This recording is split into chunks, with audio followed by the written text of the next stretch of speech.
Hello' guys, মোৰ আজি দুপৰীয়াৰ খানা দেই। খাব ওলাইছোঁ।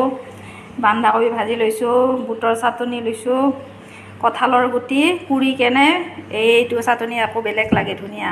খাইছেনে নাই আপোনালোকে? খাব। গুটিটো মানে কঁঠালৰ গুটিটো পুৰি কেনে চাটনি বনাই লৈছোঁ। বিলাহী আলু বুট এনেকৈ দি অলপমান পিটিকা বনাই লৈছোঁ। এয়া পনীৰ বনাইছোঁ। তাৰপিছত আমাৰ এওঁলোকে তাতে, মই আকৌ ইয়াতে খাম এতিয়া। অকণমান, এনে বেছি নহয়। কৃষ্ণ।